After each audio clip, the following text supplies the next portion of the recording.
Muy buenas noches, hermanos. Espero que ya estén todos conectados. Tuve algunos problemas de conexión. Aquí estamos apenas aprendiendo estos medios, pero tan interesantes, tan importantes, como hemos estado aprendiendo cosas de la tecnología moderna. Espero que todos me escuchen. Si hay alguna problemática, pues ya me dirán si tengo que corregir alguna otra cosa. Pero parece ser que me dicen que se escucha bien, que me están viendo bien. Pues bien, adelante, hermanos. Esta es la segunda parte de un tema original que habíamos planteado antes de los recesos formativos que tuvimos, y era alrededor del tema cómo podemos nosotros generar vida saludable, confianza plena, a través de la técnica de oración que llamamos oración de quietud, o oración de Jesús, oración del corazón. Tiene diversos nombres. Y nos quedamos, me parece, haciendo algunas afirmaciones puntuales respecto de cómo definitivamente en nuestro tiempo pues estamos atacados por una serie de problemáticas, no solamente económicas, pero también afectivas, emocionales, la dinámica del miedo que generan estos espacios, o la ansiedad con la que vivimos este encierro, etcétera, ¿no? Y todos son elementos que a la larga lastiman el espíritu. Por eso la necesidad de practicar y de hacer aquí en esta segunda parte de nuestra charla un pequeño taller que es muy sencillo. Muchos ya lo han aprendido y espero que lo sigamos practicando. Gracias por conectarse todos, no solamente los obreros. Les damos la bienvenida a muchos más hermanos porque lo estamos haciendo público, de tal manera que otros hermanos puedan escuchar de alguna manera estos espacios formativos. Miren, sintetizando entonces, la primera afirmación que hacíamos en el primer tema es cómo el ser humano es profundamente espiritual. No se trata, por tanto, de decidir ser espiritual o no. El ser humano es espiritual y en consecuencia, pues tiene que aprender a cultivar su espíritu de manera análoga como tú cultivas tu cuerpo, lo cuidas, lo maquillas, lo arreglas, ¿no? La psique también tienes que ir a la escuela desde que eres apenas un niño y ya después a la universidad si todo va bien, etc. Estamos cultivando esa capacidad intelectiva y racional. Pero por algo que no entiendo del todo, en el ámbito espiritual, porque somos también espíritus encarnados, o materia espiritualizada, en esta dimensión espiritual la descuidamos y podemos decir, yo no soy espiritual. ¿Cómo no eres espiritual? Si tienes espíritu, eres una persona espiritual. De tal manera que uno de los retos más evidentes para nosotros, hombres y mujeres del tiempo presente, contemporáneos, es cómo generar vida espiritual auténtica y de alguna manera acompañándola en el sinfín de actividades que cada uno de nosotros desarrollamos. Esa era la primera afirmación. La segunda afirmación era que la situación actual del mundo nos está lastimando la vida, nos está lastimando la economía, nos está lastimando la política, nos está lastimando la zona del miedo, la zona de la confianza. Por tanto, queridos hermanos, esto está generando un estrés que si no nos descuida, que si no lo cuidamos, si no lo contrabatimos, pues va a tironear nuestra vida, la va a llevar a la ansiedad, le va a generar el miedo, y a mayor estrés hemos aprendido que se generan otros desequilibrios que pueden llevar o conducir hasta la depresión. Son temas ya vistos. Tercera verdad o afirmación. Tenemos dos formas de contrarrestar estos elementos del miedo, de la ansiedad, de la depresión. La primera, lo hemos aprendido, es confianza plena en Dios. Y luego dijimos, bueno, pues ¿y cómo vamos a generar esa confianza plena en Dios? Bueno, pues inmántate de Dios. Ve cuantas veces puedas con Dios y Él te dará la paz que tu alma necesita. La cosa es que a veces no nos decidimos hacerlo y descuidamos ese aspecto sobrenatural. Sentimos en el fondo un ansia y sed de infinito, pero no satisfacemos esa sed. Entonces, la oración de quietud, ese es el otro elemento, se presenta ahora a nosotros como el antídoto del miedo, como la infinita posibilidad que tenemos, hermanos, para dar ese salto cualitativo de nuestra fe. Y yo los invito a que lo demos esta misma noche. Casi el estilo protestante, con todo respeto por los hermanos que nos puedan seguir y que sean de otro credo, ¿sí? Porque también ellos están a la búsqueda de Dios. Pero definitivamente seamos espiritualmente concretos. No seamos costales de conocimiento. Y no utilicemos esas frases a lo mejor ya muy trilladas. Ay, qué bonita estuvo esta conferencia, qué bonito habló el Padre, sino más bien cómo me tocó, cómo me conmocionó Dios mientras ese sacerdote o ese hermano estaba hablando. Por tanto, aprenderemos que la oración de quietud es el antídoto del miedo, el antídoto del miedo.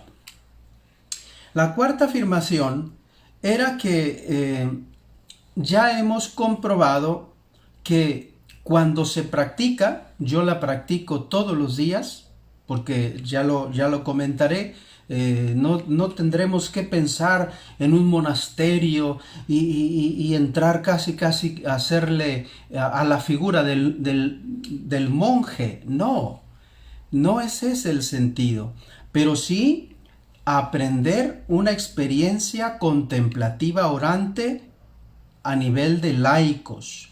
Los laicos también son consagrados a la Trinidad mediante su bautismo. Los laicos tienen esa experiencia desde el bautismo con la Santísima Trinidad, por tanto, deben de tener un alma contemplativa. Y bueno, pues tenemos que llenarnos de coraje, de decisión, de firmeza y de valentía para luchar a veces contra nuestras resistencias a que Dios realmente forme parte de nuestra vida, a no tirar la toalla delante de los problemas y dejarnos hacer por Dios como si fuéramos el barro en manos del divino alfarero. La siguiente afirmación es: toda nuestra vida, queridos amigos y hermanos que me están escuchando, toda nuestra vida es en realidad contemplar. Y contemplar es vivir. Si quisiéramos ser mejores personas, de mente positiva, de equilibrio emocional, inclusive de éxito personal, laboral, familiar, interrelacional, necesitamos entrarle a la cultivación del espíritu. Necesitamos convencernos que para vivir una vida orante no tenemos que tener una vocación especial. Es una necesidad del alma. Cuando nosotros leemos en el libro del Génesis que Dios creó a los seres a imagen y semejanza suya, a esto se refiere, porque les donó su espíritu y por eso tenemos el espíritu de Dios y somos espirituales. Por tanto, como espirituales que se nutren de esos momentos de contemplación delante de todo lo que nos rodea, porque aprenderemos ahora que no necesitamos aislarnos solamente para contemplar a Dios. Se contempla a Dios también en la naturaleza, lo comprenderemos un poco más adelante. Por tanto, yo aquí estoy hablando, mis hermanos, por contemplación en el sentido que no queremos hacerle al monje, sino generar espacios de trascendencia. Generar espacios de trascendencia. Entonces, debemos afirmar la voluntad en concedernos esos espacios para entrar a la quietud y a la trascendencia. Necesitamos hablar de contemplación también en la vida secular, en la vida nuestra, en la vida de nuestras prisas cotidianas. ¿Por qué? Porque ellos son la fuerza interior que necesitamos para que no se nos caigan las manos, para no decaer, para no tirar la toalla, como ya lo dijimos. De tal manera que esa contemplación es una fortaleza a nuestra alma y hoy vamos a aprender cómo hacerle. Esto es importante porque de ese espacio contemplativo entonces recuperamos el vigor, la energía para el trabajo cotidiano y también para la experiencia de servicio generoso al ser humano necesitado. Fíjense, hermanos, qué bonito testimonio de tantos médicos y doctores, muchos de ellos ya perdieron la vida por el contagio. Pero habría que ver de qué manera se daban, porque tienen la vocación implícita, no pueden dejar al hermano morirse solo, tienen que auxiliarlo, aunque eso signifique contagiarse. ¡Qué tremendo! De tal manera, hermanos, que esto nos da a nosotros la pauta para que a través de esa experiencia orante contemplativa aprendamos a tener más sensibilidad hacia los demás. Y eso nos viene de ese servicio generoso al ser humano que se alimenta con la fuerza de Dios. Entonces abrimos un espacio contemplativo y trascendente en el día a día, y no hay que dedicarle 2 horas, 3 horas, hermanos. Bastaría simple y llanamente 10 minutos, 15 minutos, 20 minutos. Y no se trata tampoco de una especie de entrar a una contemplación, digamos, al estilo meditación budista. No. O la búsqueda, ¿verdad? De ese chi interior, ¿verdad? No es una terapia tampoco psicológica, ni un ejercicio mecánico de yoga o repeticiones de mantras. Lejos de todo eso, hermanos, es una experiencia cristiana. Es una experiencia eminentemente mística y crística también. Crística se refiere a que nos conecta directamente con la persona de Jesús, porque la oración concibe la posibilidad de estar continuamente utilizando este nombre sagrado, Jesús. Su nombre tiene poder. Lo veremos un poco más adelante. Por tanto, vean, hermanos, mientras hacemos esto, tiene lugar una compenetración de espíritus, el espíritu humano y el espíritu divino, y es de donde se toma la fuerza. Tener a Dios de nuestro lado, o no quisiéramos tener a Dios de nuestro lado, por supuesto. No es opcional, es necesario. La fuerza espiritual que emana de la fe en un Dios que sabemos que es el Dios único, que es creador, que es redentor, que es santificador, ¿no? Que es perfeccionador de nuestra fe cristiana, debe de alguna manera ir llenando esos espacios vacíos, porque caemos a veces en el sinsentido de la vida. Espacios vacíos. La humanidad se duele, la humanidad se lastima, porque esos espacios vacíos solamente los puede ocupar la fuerza sobrenatural de Dios, su Santo Espíritu. En ese sentido, pues contemplar es poder visualizar en nuestro horizonte a Dios en esos espacios que manejamos, hermanos. Pero aún no siendo personas creyentes, espirituales, personas de fe, es posible esa práctica de la meditación esiquiasta, también es otro nombre con la que se le conoce a esta oración de quietud. Nos conduce a ese encuentro con Dios que es fuerza sobrenatural. Y que San Agustín decía que es el íntimo meo, es decir, esa presencia de Dios que tanto buscaba San Agustín fuera de sí, al final se dio cuenta que estaba dentro de sí, o como decía San Pablo en sus cartas, o esa experiencia que tuvo en Atenas, en él existimos, nos movemos y somos. Es cierto, la contemplación, decía ya, no se va a reducir, hermanos, a esos espacios típicos de los retiros espirituales. Es orar la vida, hermanos. En realidad es eso, es orar la vida. ¿Se puede contemplar a Dios mientras tú vas manejando? Claro que sí. Cuando tú estás trabajando, Si lo haces de grandeza de corazón, ¿cómo no estás contemplando a Dios en las criaturas, en los seres humanos débiles, frágiles, como Jesús en la cruz? Mientras se camina con esa amabilidad, con ese buen espíritu, mientras se atiende a un paciente en los hospitales o se conduce al quirófano, cuando se llega a casa a descansar en ese espacio familiar, vivir es contemplar y contemplar es vivir. Por tanto, queridos hermanos, es en ese dinamismo de nuestra vida que se impregna el alma de Dios y surge espontánea su bendición. ¿Y cuál es su bendición? Yo les doy la paz que el mundo no puede dar, porque el mundo me va a dar solamente miedo. Los medios me van a inducir solamente al miedo. Las personas me van a hablar siempre de cosas amarillistas. Ya se va a acabar el mundo, estamos en el apocalipsis, se va a dejar venir una pandemia peor. Esta es una guerra biológica. Espérame, decidámonos a concedernos espacios para aprender el arte de contemplar a Dios en las cosas que normalmente hacemos.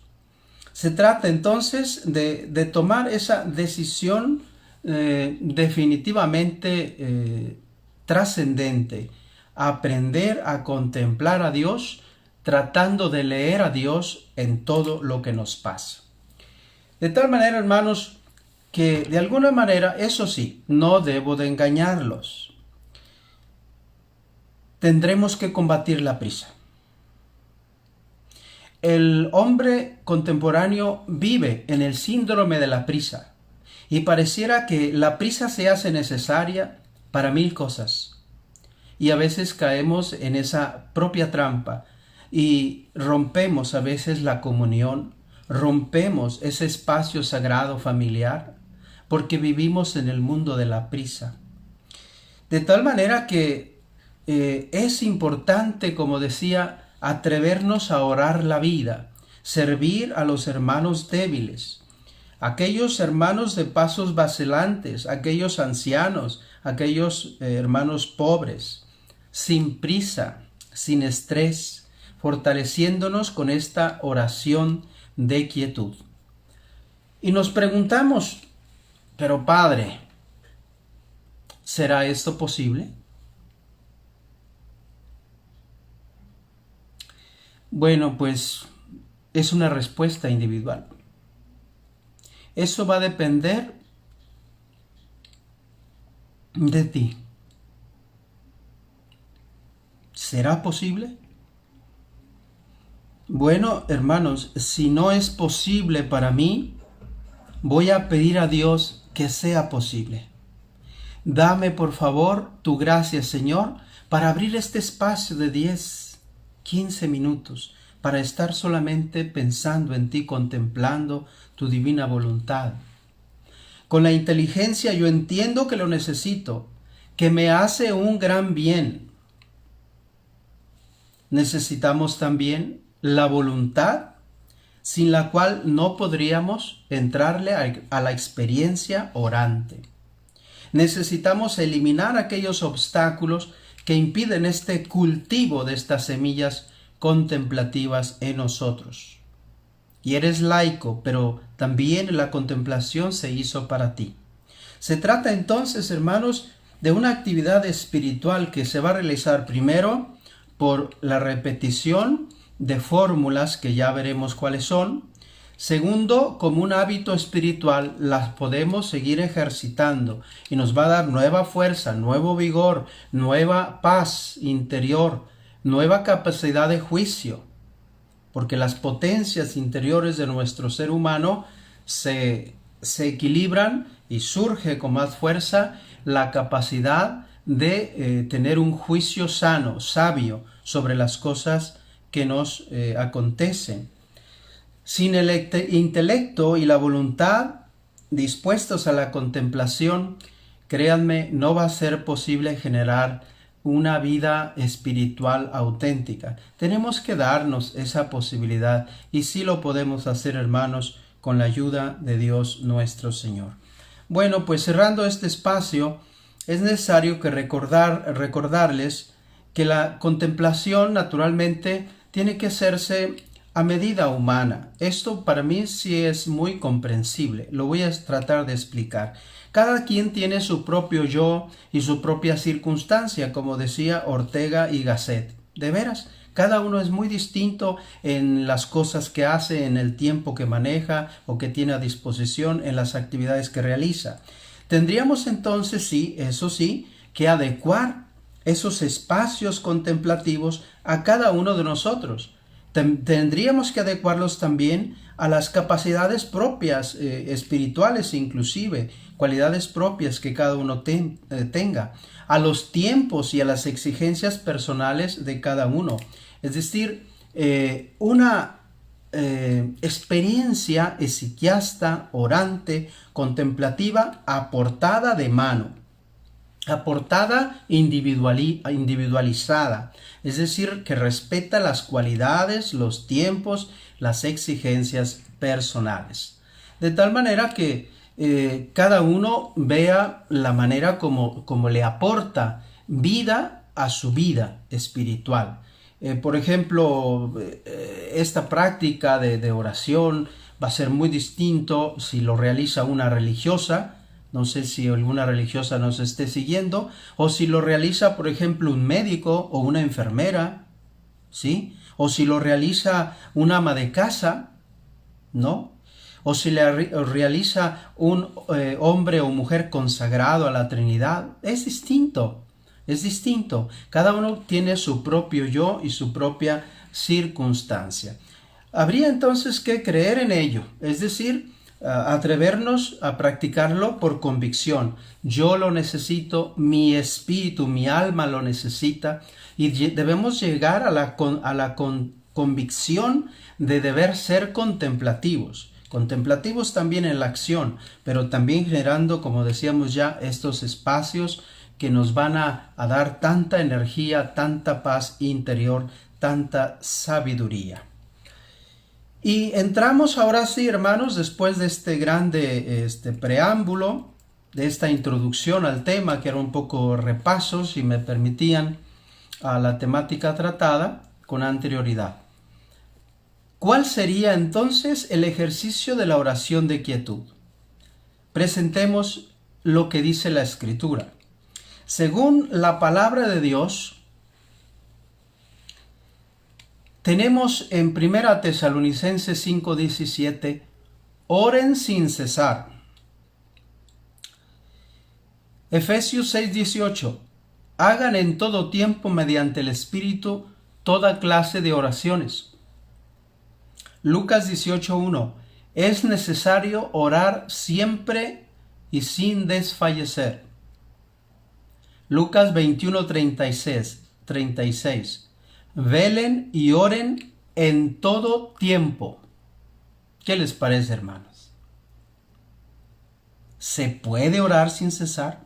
¿Se puede orar incesantemente, como dice la Escritura, en todo tiempo? ¿Es esto posible? Y si lo es, ¿será solo posible para algunos o para todos? Antes, hermanos, se hacía la pregunta si se podría ser contemplativo en la acción. Definitivamente, esto yo lo creo posible. Pero me pregunto, ¿por qué no proceder a la inversa? ¿Por qué no hablar de llevar la contemplación a la vida, como ya se vio? Una cosa es ser contemplativo en la acción y otra aprender a contemplar a partir de nuestra propia vida. En medio de nuestros desiertos, los desiertos que ustedes y yo manejamos, definitivamente todos necesitamos en ese desierto un oasis de paz. Hacer un alto en el camino. Los espacios contemplativos, eso sí se los digo, hermanos, a lo largo de nuestra jornada son auténticos oasis que van a calmar nuestra sed de infinito, nuestro sentido trascendente. Si el miedo, el estrés, la depresión, como lo vimos en la primera charla, son la triada fenoménica del mal que aqueja a más de 50 millones de personas, pues entonces la quietud, los espacios contemplativos, la contemplación en sí, nos hará entrar a un remanso de paz y a un equilibrio emocional que todos necesitamos. En consecuencia, hermanos, la contemplación es para ti, no es para el otro, es para ti. Que te caiga el 20. Somos ciudadanos del mundo, eso es cierto, pero también somos ciudadanos del cielo.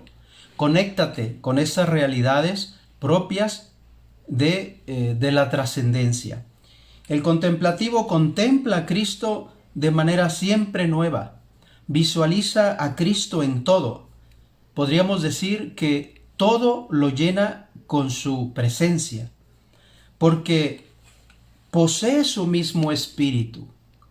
Hermanos, cuando nosotros oramos, oramos desde el espíritu, y el cuerpo nos sigue, y el intelecto también, porque la contemplación hace crecer en humanidad plena, porque también Cristo llegó a la estatura de la plenitud, y también nosotros, seres humanos, necesitamos tener esa estatura de Cristo en su plenitud. ¿Cuáles serían, si nosotros practicamos, cuáles serían esos frutos emergentes de esta práctica de oración? Los padres del desierto que practicaban este tipo de oraciones contemplativas eran concordes en afirmar tres frutos fundamentales de la oración de Jesús o de la oración de quietud, como la llamamos. Primero, la iluminación. Segundo, la armonía consigo mismo. Y tercero, la deificación. Me llamó mucho la atención mientras lo preparaba, lo leía. Ellos decían que el fruto principal era la iluminación. Es decir, que cuando el alma ora, el Espíritu Santo penetra el corazón del que ora. Y como se trate de una oración afectiva, porque surge del corazón, su primer efecto es la iluminación. Quedas impregnado de gracia, iluminado por la fuerza del Espíritu Santo. Segundo elemento, la armonía consigo mismo. Eso es un fruto hermoso de esta oración, porque mediante la oración del corazón y esa iluminación que decía, el ser humano recobra su armonía interior, recobra su unidad. Se vuelve la espalda a la dispersión, a la multiplicidad de cosas, a las divisiones, al estrés, al miedo y, si me permiten, a los rencores, a los odios, a la venganza. Todo eso se va purificando, se va limpiando, hermanos, y quedas totalmente en armonía contigo mismo y con el resto de los hermanos. Y el tercer elemento, decíamos, la deificación. ¿Qué significa? Que tanto el espíritu, el corazón, el alma, se unen en este espacio contemplativo, entonces hay una especie de reconciliación con tu yo profundo. El hombre, hagan de cuenta que recobra su unidad original. No hay dicotomías entre la parte racional, la parte corporal, la parte espiritual. Hay una unidad de sentido, una unidad de sustancia. El hombre es una sustancia que tiene cuerpo, alma y espíritu. Entonces, mientras eso sucede, hermanos, se recubre con la imagen de Dios y se asemeja a la divinidad. Por tanto, la persona viene deificada. Y la deificación en la teología ortodoxa es obra absoluta de la gracia de Dios. Se transfigura el propio ser, ¿sí? Hay personas que de su experiencia orante y contemplativa, tú lees su rostro, tú los ves y dices, ese hermano no sé qué tiene, pero tiene algo. Está siempre en equilibrio. Es una persona orante. Es una persona prudente, es una persona sabia. Por tanto, hermanos, una vez expuesto este panorama, entremos ya a lo que sería propiamente el taller. Que a lo mejor van a decir, tantas introducciones para esto, ¿por qué no comenzaste con eso? Porque se tiene que aprender a vender el producto. Porque si yo les digo, miren hermanos, la forma eficacia es, háganle así, punto 1, 2 y 3, y con eso hay. Nadie la va a hacer, hermanos. Yo espero que con esta premisa explicativa, al menos los 48 que estoy viendo aquí, 49 ya que están conectados y otros más que nos puedan seguir, definitivamente, hermanos, podamos a través de este taller Ezequiasta encontrarnos con nosotros mismos, con Dios y con los hermanos. Bien, entremos entonces al taller Ezequiasta. Estén muy atentos. Primer momento, necesitamos que ustedes entiendan muy bien a compaginar las cosas. Es decir, una cosa es la oración vocal, hermanos, y otra cosa es la oración mental. Son dos cosas distintas. La oración de quietud que vamos a aprender consiste en ser oración mental. No es una oración que tú tienes que decir una palabra, no. Es oración mental. Y esa es hermosa, hermano. A mí me encanta la oración. Es más, mis oraciones personales, como los obreros de Cristo, digo mis oraciones mentalmente y yo las gozo enormemente. No las pronuncio, las digo mentalmente porque me las sé de memoria. Entonces, es importante que aprendamos esto para que no piensen que van a estar hablando continuamente en ese mundo. No va a hablar nadie. Es una oración mental, pero por dentro hay una actividad espiritual, hermanos, que ya verán. Esa es la primera distinción. Necesitamos entender. Olvídense por el momento de oración vocal. Esas encontraremos otras fórmulas, pero esta es una oración mental. Primera aclaración. Segundo, para hacer la dichosa oración ezequiasta, la oración de Jesús, la oración del corazón. No me acuerdo si ya expliqué todas estas variantes de esta forma contemplativa de orar, pero las digo rápidamente. Se llama fórmula, es decir, oración ezequiasta, porque ezequiasta viene de exigía, griego, que significa quietud. Se llama por eso también oración de quietud, ya traducido del griego. Se llama oración del corazón porque es una oración afectiva. En la medida en que tú vas diciendo esas palabras, pronunciando mentalmente esas palabras, surgen del corazón. Los antiguos ezequiastas trataban de compaginar su oración con los latidos del corazón. De ahí viene, ¿no?, la oración del corazón. Y se llama la oración de Jesús porque la oración, para que sea oración ezequiasta, cristiana, debe de tener el bendito nombre de Jesús. El bendito nombre de Jesús, que es como un suave aroma que se respira continuamente. Entonces, en la fórmula ezequiasta siempre existe la palabra Jesús. Por eso se le llama también la oración de Jesús. Dicho de esto, entonces, partamos del hecho que debe de ser siempre incluido el santo nombre. Entonces tenemos propuestas.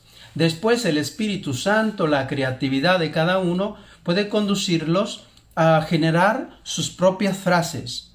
Estas son las que yo recomiendo, pero pueden ser otras. Jesús, Hijo de Dios, ten piedad de mí. Jesús bueno, compadécete de mí. Jesucristo vivo, yo te amo. Señor Jesús, ten misericordia.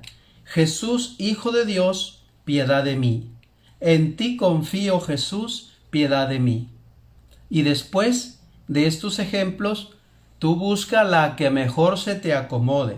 Después lo vamos a explicar un poquito más. Pero lo importante, hermanos, es que aprendamos a identificar ya cuál es la frase ezequiasta que nosotros vamos a utilizar. Es más, como se trata de un taller, les voy a pedir que en este preciso momento elijan ustedes una frase. La elección de la frase tiene que ser, hermanos, en base, después se puede cambiar, pero debe ser en base a la capacidad respiratoria de cada uno. Una hermana, por ejemplo, que es un poco obesa y batalla para respirar, pues no va a decir una frase muy larga porque no le va a dar el espacio de la oración. Bastará decir mi Jesús y mi todo, mi Jesús y mi todo. Pero si un hermano tiene la capacidad expansiva respiratoria, la respiración es mucho más amplia, entonces la aspiración puede ser que elija una frase un poco más larga. Jesús, Hijo de Dios, ten compasión de mí. Va a depender de cada uno. Entonces yo les propongo, conózcanse cada uno de ustedes y elijan una oración. Repito las variantes. Jesús, Hijo de Dios, ten piedad de mí. 1. 2. Jesús bueno, compadécete de mí. 2. 3. Jesucristo vivo, yo te amo. ¿Sí? 4. Señor Jesús, ten misericordia. 5. Jesús, Hijo de Dios, piedad de mí. En ti confío, Jesús, piedad de mí, etc. Y ya, una vez elegido, vamos adelante. ¿Sí? Piensen un momento cuál les pudiera convenir a cada uno de ustedes. Una vez que ya identifiquemos esto, pues naturalmente pueden modificarlo si no se les acomodó a la respiración. Y luego, hermanos, cuando ya vamos a iniciar la oración, lo primero que tenemos que hacer es invocar la primacía del Espíritu. Ninguna oración, esto es una visión personal que yo tengo, porque yo todo lo inicio con la fuerza de la invocación del Espíritu. Para mí es como contrarrestar mi soberbia, para que sea claro que no es mi capacidad orante, mi capacidad de contemplar, sino que el Espíritu Santo, Maestro de vida espiritual, me ayude a orar. Como dice Jesús, pidan al Señor y Él les concederá el Espíritu, porque el Espíritu habla de manera, con voces inenarrables desde el corazón. Entonces, la fuerza del Espíritu Santo se invoca al inicio de la experiencia orante. Entonces, hagan de cuenta que yo ya tengo un espacio por ahí libre, 20 minutitos, 15 minutitos, 10, bastan esos, hermanos. Bastan esos. Si tienes más tiempo y te agrada estar más tiempo a solas con aquel que sabes que te ama, adelante. Toma el tiempo que quieras. Media hora, 3/4 de hora, 1 hora, no lo sé, ¿no?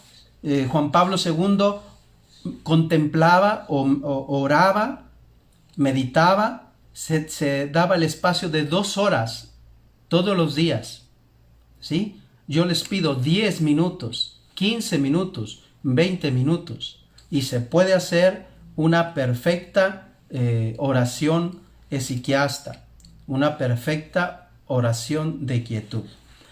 Entonces ya identificaron cuál es la frase, vamos al segundo momento. Después de haber invocado al Espíritu Santo, que puede ser de manera espontánea o puede ser a través de la lectura de alguna oración al Espíritu Santo, ¿no? Se le pide, danos tu fuerza, danos tu luz, enséñanos a orar. Ven Espíritu Santo, confiamos en ti. Bendito eres Señor y dador de vida. Amor del Padre y del Hijo. Ven Espíritu Santo. Amén. Y en el nombre del Señor, hermanos, vamos a darle. Eso es lo primero. La oración, invocación del Espíritu Santo. Segundo, la postura. El que ora siempre asume una cierta postura. Su rostro cambia. Su rostro cambia. Y tú ves el rostro del orante y dices, esa persona está orando. Esa señora que está ahí en la esquina está orando. Me lo dice su rostro. Entonces, el cuerpo habla también del momento de oración que se está viviendo. ¿Sí? Decía Neil de Sora, que era un promotor, o más que promotor, un hombre que tenía grande experiencia en la oración psiquiasta, decía: recitando atentamente esta oración, la que hemos elegido, se permanece de pie o sentado o incluso acostado, dice Neil de Sora, y retienes la respiración, y en la medida de lo posible, para no respirar demasiado a menudo, se invoca al Señor con un deseo ferviente y en una paciente expectativa. Y entonces sí, dice él, abandona todo pensamiento. Abandona todo pensamiento. Y si llegan esos pensamientos indeseables, invoca nuevamente al Señor Jesús sin cesar y sin distracción, y vencerás. Ellos van a huir, invisiblemente quemados por el nombre divino. Si notaron, en todas las frases siempre está presente Jesús, Cristo, Jesucristo. Entonces, esto que dice Neil de Sora es verdaderamente muy, muy iluminativo. El siguiente momento, hermanos, es la técnica de respiración. La función respiratoria es esencial para la vida del individuo, ¿sí? Y ya la misma respiración equilibra el mundo de prisa en que vivimos. Es más, haz práctica de respiración antes de acostarte, cuando no te puedes dormir, y con eso tienes. De tal manera que saber respirar es esencial, porque está ligado a la circulación de la sangre. A la circulación de la sangre, al ritmo del corazón, la respiración, ¿no? Y la sangre es la vida. Estamos hablando de que esa sangre tiene que ir a los puntos totales de nuestro ser, a lo más profundo. Y necesitamos entonces aprender a respirar. Y como después vamos a entender que la respiración va a conectarse con el pronunciamiento mental de la oración, ¿sí? Hagan de cuenta, se aspira y se dice una primera parte de la oración elegida, y se expira con S de sal, no con X, por si no ya te moriste. Se aspira y se expira, se avienta el aire para afuera. Entonces, en la primera inspiración, pues se va pronunciando la primera parte de la oración, y en la segunda parte, junto con la respiración, se dice la segunda parte de la oración elegida, de la frase psiquiasta elegida. Y así, hermanos, vamos a conectar la frase con el ritmo de la respiración. Decía Gregorio el Sinaíta, otro practicante psiquiasta: el nombre de Jesús es un perfume, decía él, que se expande y que se ama respirar. En el fondo respiramos a Jesús. Qué hermoso, ¿no? Respirar a Jesús, esto me encanta. Respirar a Jesús. Mientras respiramos decimos su bendito nombre, ¿no? Él ha recibido el nombre que está sobre todo nombre, y a cuyo nombre se dobla toda rodilla en el cielo y en la tierra, y se reconoce en el cielo y en la tierra su grandeza. Bueno, el nombre de Jesús tiene poder, y es un poder que sosiega, es un poder que ilumina, es un poder que concede sabiduría. La respiración entonces profunda del nombre de Jesús es vida para nuestro cuerpo y es vida para nuestro espíritu. Y así, hermanos, poco a poquito la respiración nos va sosegando y entramos a aquel llamado oasis anhelado de que ya hablábamos antes, en ese duro ajetreo de la vida, en ese desierto de la vida, ese oasis, ¿verdad? Se recomienda sobre todo a los principiantes que no conocen esta forma de orar, comenzar primero por inhalar y exhalar 10 a 15 veces previo al ejercicio. Eso ayuda a serenar la mente, el cuerpo, y se vence también, hermanos, mientras aprendemos a respirar lo más profundo que se puede, a bloquear la famosa, la fantasía, ¿no? La imaginación, la loca de la casa, como decía Santa Teresa de Jesús, porque como nos calmamos en esa oración, Luego viene a nuestro encuentro un montón de preocupaciones, que el hijo que no ha llegado, que el marido que tuvo un problema, que esto, que sí. Entonces, evitar la loca de la casa, pero nos ayuda mucho la respiración. Por tanto, de 10 a 15 veces y ya quedas como agua para chocolate, hermano. Listo para enfrentar ese hermoso ejercicio de la oración esiquiasta. Entonces vean, esta oración tiene 3 pasos fundamentales. Primero, aspiración, ya decía. Segundo, expiración y repetición de la frase. Es todo. Es todo, hermanos. Muy sencillo. Aspiración, expiración y repetición de la frase. Aspiración. Y mentalmente, Jesús, Hijo de Dios, ápice. Y mientras voy exhalando el anhídrido carbónico, se avienta el aire para afuera y se dice la segunda parte, ya en el momento de la expiración: ten piedad de mí, pecador. Jesús, Hijo de Dios, ten piedad de mí, que soy pecador. Yo estoy hablando para enseñarlo, pero estoy en silencio.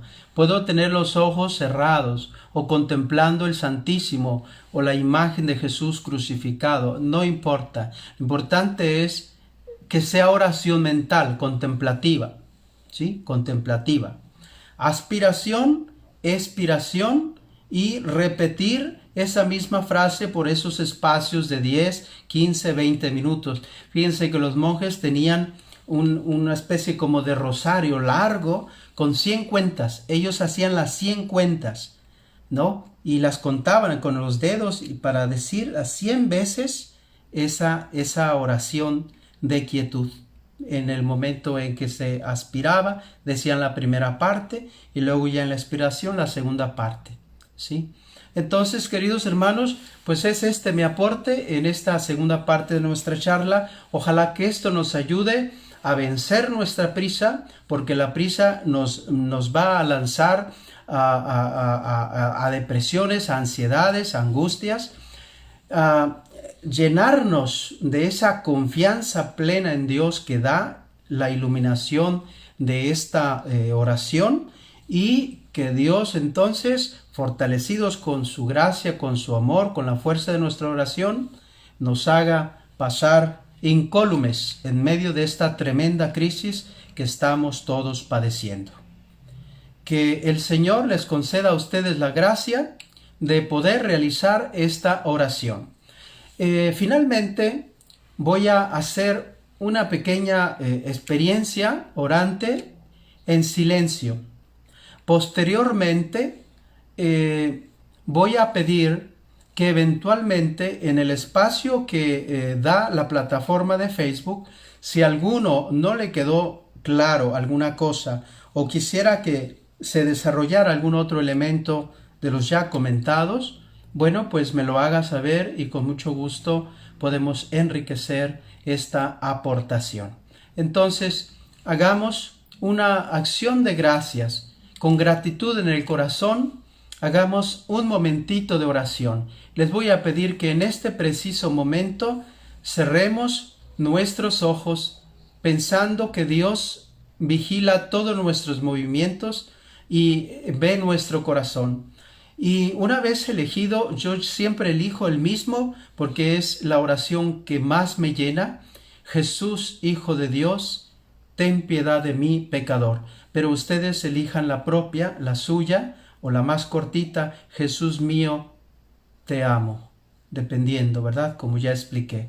Y así, en un momento breve de silencio, hagamos esta oración para agradecerle al Señor por todos sus beneficios y pedirle que nos preserve siempre la vida y la salud en medio de esta crisis. Hagamos una experiencia orante contemplativa, asumiendo la postura que hemos dicho orante, invocando primero al Espíritu Santo, eligiendo esa frase y haciendo la expiración y la expiración y la repetición. Un momento.